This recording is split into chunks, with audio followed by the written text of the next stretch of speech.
Hello दोस्तों, welcome to my YouTube channel Shri Ayurveda.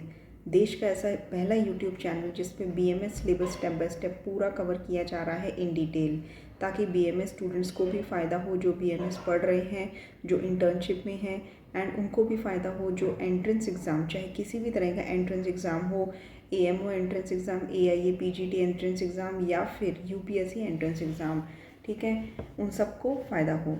And in detail हम पूरा बीएमएस सिलेबस जो है कवर कर रहे हैं।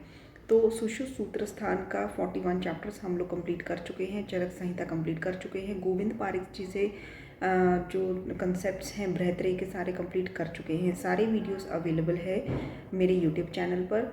एंड जो लगभग 56 क्वेश्चन पेपर्स जो हैं ये अपलोड हो चुके हैं मेरे यूट्यूब चैनल पर। एंड इसके अलावा पंचकर्मा का कोर्स जो वर्कशॉप की 10 क्लासेस जिसमें पूरा पंचकर्मा डिटेल में समझाया है, ताकि आप क्लिनिकली पंचकर्मा की प्रैक्टिस कर सकें। एंड नाड़ी परीक्षण की 6 क्लासेस का वर्कशॉप जो है इस पर फ्री ऑफ कॉस्ट दिया हुआ है, ठीक है, जिससे आप नाड़ी परीक्षा का प्रैक्टिकली जो है नॉलेज गेन करके उसको प्रैक्टिस कर सकें। तो आगे बढ़ते हैं। सुषु सूत्र का चैप्टर नंबर 42, ठीक है। 42 चैप्टर मतलब इसका नाम है रस विशेष विज्ञानी है। इसमें अब जैसा नाम है हम उसी के अकॉर्डिंग जो है इसमें रस के बारे में बताया हुआ है, रस की उत्पत्ति के बारे में, अलग अलग रसों के गुणों के बारे में बताया हुआ है, ठीक है। एंड रसों का दोषों पे क्या प्रभाव पड़ता है उनके बारे में बताया हुआ है। तो चलिए स्टार्ट करते हैं।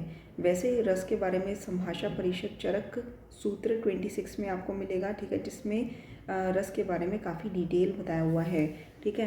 तो मिलता जुलता कंसेप्ट इसमें भी है। तो इसमें स्टार्टिंग में बोला हुआ है कि जो पंच महाभूत होते हैं, ठीक है, आकाश, वायु, अग्नि, जल और भूमि, ठीक है, जैसे जैसे हम आगे बढ़ते जाते हैं वैसे वैसे इनमें गुणों की वृद्धि होती है। जैसे आकाश में शब्द बाहुल्य होता है, शब्द गुण, ठीक है, और इसके बाद वायु में शब्द और स्पर्श दोनों होते हैं, अग्नि में शब्द स्पर्श रूप होता है, ठीक है, एंड जल में शब्द स्पर्श रूप और रस होता है, पृथ्वी में शब्द स्पर्श रूप रस एंड गंध, ये चारों पांचों होते हैं, ठीक है। तो आकाश, वायु, अग्नि, जल और भूमि, ठीक है, जैसे जैसे आगे बढ़ते हैं तब वैसे वैसे एक एक गुण की वृद्धि होती है। इसको हम पंचीकरण सिद्धांत भी कहते हैं, ठीक है। एंड नेक्स्ट इसमें आता है कि हम सबको पता है कि जो मधुर अमल लवण रस होता है वो वात शामक होता है, मधुर तिक्त कषाय पित्त शामक होता है, एंड कटु तिक्त कषाय जो है कफ शामक होता है, ठीक है। एंड नेक्स्ट इसकी वायु से ही ये श्लोक नंबर 5 अगर आप देखेंगे सुषु सूत्रस्थान चैप्टर नंबर 42 का, वायु से ही वायु की उत्पत्ति होती है, पित्त की उत्पत्ति अग्नि से होती है, एंड श्लेष्मा की उत्पत्ति रस से मतलब जल से होती है। एंड इसके बाद है कि वायु जो होता है इसमें कषाय रस की बहुलता होती है। और इसके बाद जैसे कि योनि योनि मतलब कि जिससे कोई चीज़ उत्पन्न हो, ठीक है, तो कफ की जो योनि है वो जल के समान बताई है। एंड कफ की योनि जो है वो मधुर रस के समान बताई है। कषाय की योनि जो है वो वायु है, एंड जो कटु रस की योनि है वो पित्त है, ठीक है। कषाय की योनि वायु, कटु रस की योनि पित्त, एंड जो मधुर रस की योनि होती है वो है कफ, ठीक है। नेक्स्ट है श्लोक नंबर 10 में अगर आप पढ़ेंगे कि तस्य पुनर्अन्य योनि कटुको रसा, मतलब कि अन्य योनि का मतलब क्या होता है, अन्य योनि मतलब होता है ऑपोजिट योनि। तो कफ की जो समान योनि है वो मधुर रस है, लेकिन इसकी अन्य योनि कौन सी हुई, कटु रस, ये क्वेश्चन आ चुका है। नेक्स्ट आपका बताया हुआ है कि जो अलग अलग रस होते हैं उसके क्या कार्य होते हैं, ये आपने पहले भी बहुत अच्छे से पढ़ा हुआ है चरक सूत्र 26 में, जहाँ पे संभाषा परिषद हुआ था रस के ऊपर, ठीक है। तो सेम ही ऑलमोस्ट कंसेप्ट, ठीक है। मधुर रस है ये जीवा मुख आलेप करता है और जीवति तर्प्यति, और अमल रस जो है दंत हर्ष उपाद्यति है, एंड मुख में स्त्राव स्लाइवेशन कराता है, और जो लवण रस है वो भोजन में रुचि उत्पन्न करता है, एंड कफ का प्रसेक करता है, शरीर में मार्दवता मतलब सॉफ्टनेस उत्पन्न करता है, और कटु रस जो होता है वो जीवा के अग्रभाग में उद्वेग उत्पन्न करता है, एंड देन स्त्राव उत्पन्न करता है, बहुत ज़्यादा मिर्ची खा लो तो आँखों से भी आंसू आने लगते हैं। और इसके बाद है कि जो तिक्त रस होता है वो गले में चोष उपाद्यति मतलब कि चोट जैसी वेदना गले में उत्पन्न करता है, भोजन में रुचि उत्पन्न करता है, मुख में विशुद्धता उत्पन्न करता है। एंड देन लास्ट जो है वो कषाय रस है, वो जीवा का स्तंभन करता है, ठीक है। जीवा स्तंभयति, कंठम बाध्यति, कंठ में बाधा उत्पन्न करता है, और हृदय कर्षति, हृदय में कर्षण जैसी पीड़ा उत्पन्न करता है। ये कुछ कुछ वर्ड्स हैं जो मैंने आपको बताए हैं, ठीक है। इसके बाद हम अलग अलग रसों की थोड़ी सी डिटेल में बात करेंगे। देखिए, सबसे पहले है मधुर रस। मधुर रस जो होता है ये सभी जो धातु होती है, रस, रक्त, मांस, मेद, अस्थि, मज्जा, इनका वर्धन करता है। सेकंड थिंग इज ये कीड़े मकोड़ों को बहुत ज़्यादा पसंद आता है। आपने देखा होगा जहाँ पे भी मधुर कोई जूस या मीठी चीज़ गिरी हो वहाँ पे चींटियाँ आ जाती है। तो षड पिपील का अष्टानाम, ठीक है, तो उनको बहुत प्रिय होता है। थर्ड थिंग ये है कि जो मधुर रस है ये काश, श्वास, अल्सर को बढ़ाता है। अर्बुद और श्लीपद है, गलगंड है, इन जन्नति मतलब कि इनको बढ़ाता है। एंड गुदा उपलेप मतलब कि इनमें चिकनाहट लाता है, जो बस्ती है, गुदा है। और नेक्स्ट है कि ये छड इंद्रिय प्रसादनम भी होता है, इंद्रियों का प्रसादन करता है। एंड कफ का और कृमि का इनको बढ़ाता है, कृमि कफकर होता है, ठीक है। ये हो गया मधुर रस के बारे में। अम्ल रस के बारे में आप एक चीज़ याद रखेंगे कि प्रायशो हृदयशी मतलब कि ये प्रायशो हृदय चेती, हृदय को प्रिय होता है, ठीक है। ये आचार्य चरक ने भी कहा है। बाकी इसका जो एक्शन है कि दीपन, पाचन, शोधन, ये तो आप गैस कर लेंगे।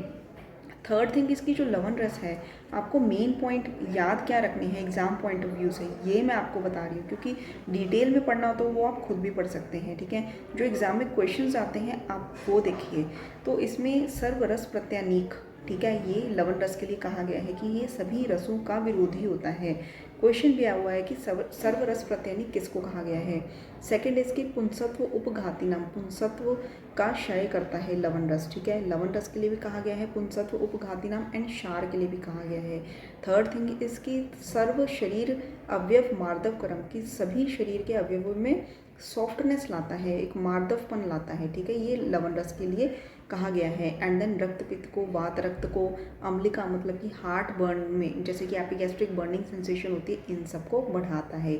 ये आपने मेन पॉइंट्स याद रखने हैं लवण रस के लिए। इसके बाद नेक्स्ट आ जाता है कटुरस। देखिए, कटुरस जो होता है दीपन, पाचन, शोधन करता है, ठीक है, और कंडुनाशक होता है। मतलब कि अगर आप जैसे सरसों के तेल में जैसे कि ब्लैक पेपर का पाउडर अगर आप मिक्स करेंगे, ठीक है, तो कहीं भी आप उसको अप्लाई करेंगे तो आप देखेंगे कि खुजली, खारिश में कितना ज़्यादा इम्प्रूवमेंट हो गया है, ठीक है। ये प्रैक्टिकल नुस्खे होते हैं कि जो कि कटुरस जिसमें काम करता है, तो इससे आपको याद भी रहेगा, ठीक है। तो ये कफ को, कंडू को और विष को, इन सब का नाश करता है, ठीक है। कफ, कंडू, कुष्ठ, इन सब का नाश करता है। और साथ में दूध का, वीर्य का और मेद का भी नाशक होता है। और संधि बंधन विच्छेदनम मतलब कि संधि बंधनों को ये ढीला करता है। एंड पृष्ठ में, पार्श्व में वात शूल को ये उत्पन्न करता है, ठीक है। और इसके बाद नेक्स्ट आ जाता है आपका तिक्त रस। तिक्त रस स्वयं तो बहुत ज़्यादा कड़वा होता है, लेकिन फिर भी ये भोजन में जो है रुचि उत्पन्न करता है, ठीक है। स्तन्य शोधन कर होता है, ये इंपॉर्टेंट पॉइंट है। भोजन रुचिकर होता है, ये इंपॉर्टेंट पॉइंट है, ठीक है। इसमें तिक्त रस में और क्या क्या आपको देखने को मिलेगा कि ये जैसे कहीं पे भी पस हो, पुए हो, क्लेद हो, मेद हो, इनका नाशक होता है। ये तो अच्छे अच्छे पॉइंट्स हो गए कि स्तन्य शोधन कर होता है, भोजन में अरुचि उत्पन्न करता है, और साथ में पुए का, मेद, क्लेद और दूध का शोधक होता है, ठीक है। लेकिन इसमें एक चीज़ है कि ये अर्दित को एंड अर्दित के साथ आक्षेपक को, फिर शिरो शूल को, ब्रह्म, तोद, भेद, इन सब को उत्पादन करता है, इन सब का जनक होता है।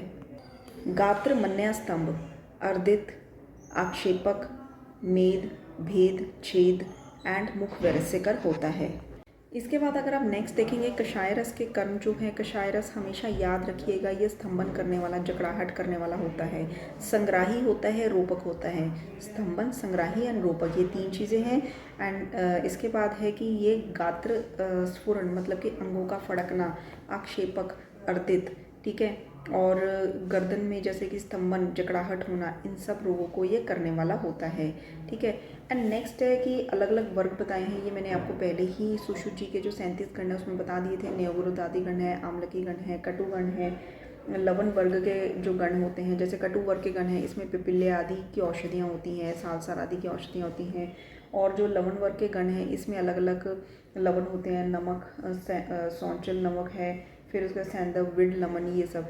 लेकिन मेन जो आपको याद रखना है कि रस के जो भेद होते हैं वो 63 यानी कि 63 भेद होते हैं रस के। वो कैसे, मतलब कि एक रस के 6 भेद होते हैं, 2 रसों के संयोग से कितने होते हैं 15, 3 के संयोग से होते हैं 20 टाइप्स के रस, एंड 4 रसों के संयोग से होते हैं 15 तरह के रस, एंड 5 रसों के संयोग से होते हैं 6 तरह के रस, एंड 6 रसों के संयोग से एक भेद होता है।